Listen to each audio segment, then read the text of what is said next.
Hey there viewers, welcome back to another exciting episode of Ray of All Trades. Today we are working on the 97 Jeep TJ. Odd thing happened, I tried to turn on the headlights and the switch wouldn't work. It was pretty evident. I tried to pull it out and it stopped just on the marker lights, wouldn't turn on the headlights. So I tried messing with it, putting them in and back out again, and it just wouldn't go. So in normal fashion, I just kept pulling until it finally broke. So I ordered a new one. The one I ordered was a standard brand T-Series. Part number is DS357T. Normal switch. It's got threads here, so a triangular shaped opening that the arm goes through, and it's got a release button up here that you're going to have to push in to get that handle out. Then we're just going to attach the wires like normal, put it back in, should be good to go. Pretty easy.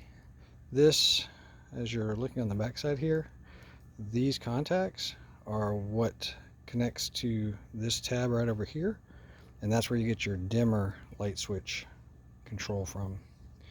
So let's get this thing installed. First thing we're going to do is disconnect the battery on the Jeep. It's needing some paint work.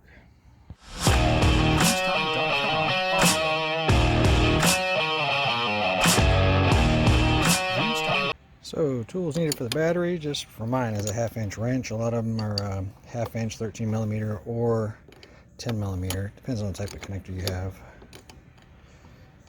Just loosen up the ground. Yes, you will have to probably reset your radio stations when you're done. Just get that pulled off of there, because we're going to be messing with voltage underneath the dashboard, and we don't want to mess anything up. Beyond that, we're going to need a Phillips head screwdriver, or in my case, I'm going to use a drill driver if it'll let me. This switch right here, as you can see, it doesn't do anything. It's almost ready to fall out. So what we're going to do, we're going to pull out these 2 screws here and here. Pull off this cover. There should be 4 screws behind that. We're going to pull out that metal plate off of there. Disconnect our switch from back behind by pushing that button in, and believe that there's a keeper on the front side. Let's get that pulled out of there.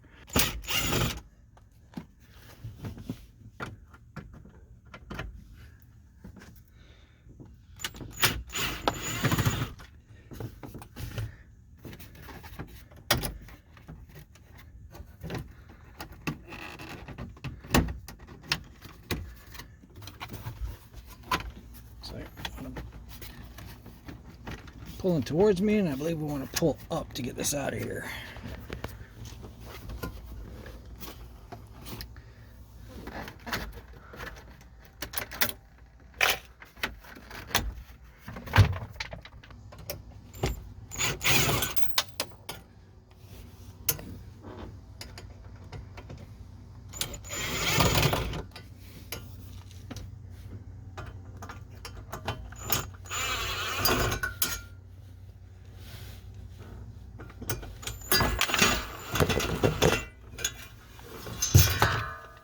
In the back side here, let's push down on that pin.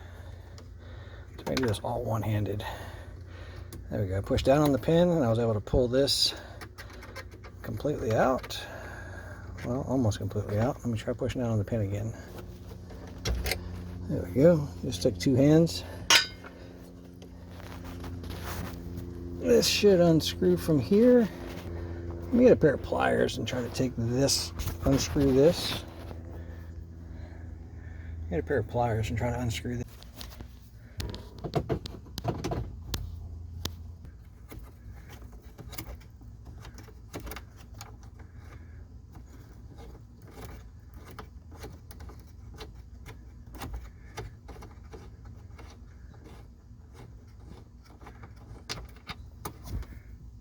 Pull that out. It's made out of metal, by the way, in case anybody's wondering. Our switch should be loose at that point. And other than all the dirt, looks pretty easy. Let's go grab the new switch and compare them real quick before we get too far.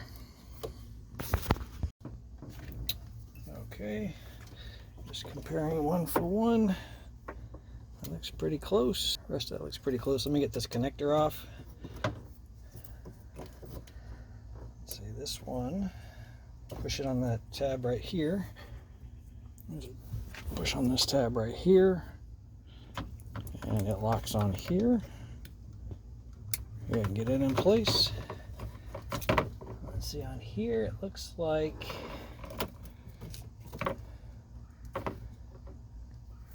it's got these two pins, these two arms. There's one on that side and one on that side. I'm going to lift those up a little bit. I'm going to pull out, I guess, and try to wiggle this loose.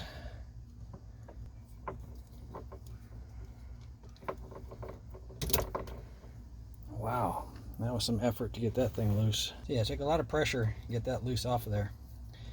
Anyhow, let's verify that our pins match up, and they look really close. Get it mashed back together.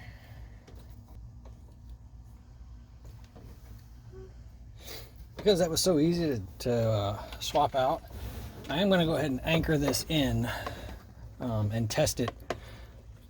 Normally I would just put it back together, put the battery in, but realistically it was so easy to take out, and I don't see any reason to wait.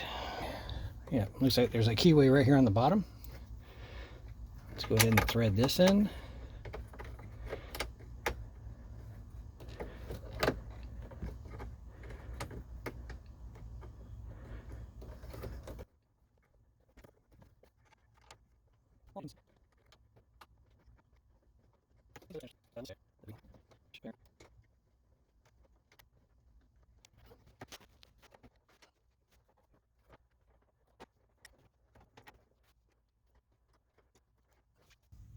Okay guys, so I discovered a little bit of a trick. So that screw, that fastener, is a perfect size for a number 3 Phillips head screwdriver.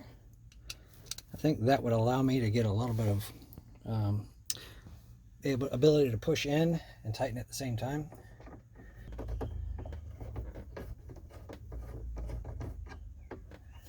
Okay, once you got it started, line that tab back up if it fell out like mine did, because it took me several tries to get it started.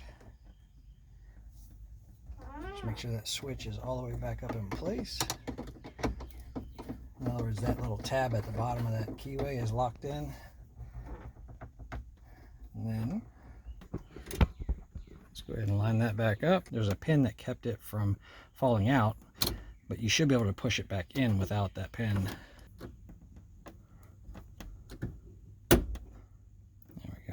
Took a little bit of effort to push it in there. There we go. That's better. Turns, goes into the lock position. Now let's put the battery on and see if the headlights work. All right, temporarily hook up the battery.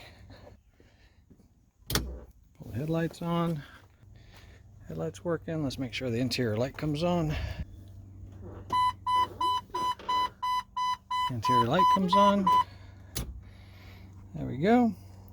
I'll just put the covers back on and tighten up the battery.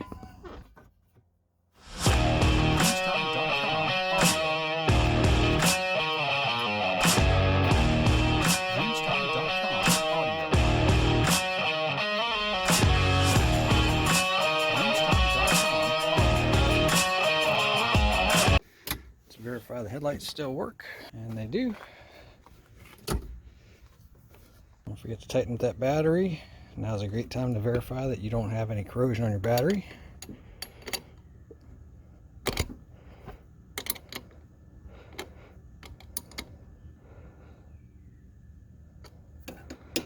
Give that a wiggle, make sure it doesn't move.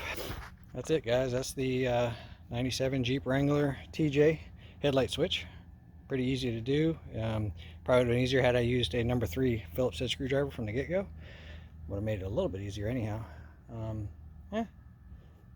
Now we're back to operating condition. I can drive at nighttime. Thanks for hanging out with me guys. If you like the video, smash that like button, subscribe. All those help the channel tremendously. And look forward to seeing you guys on the next one. Thanks.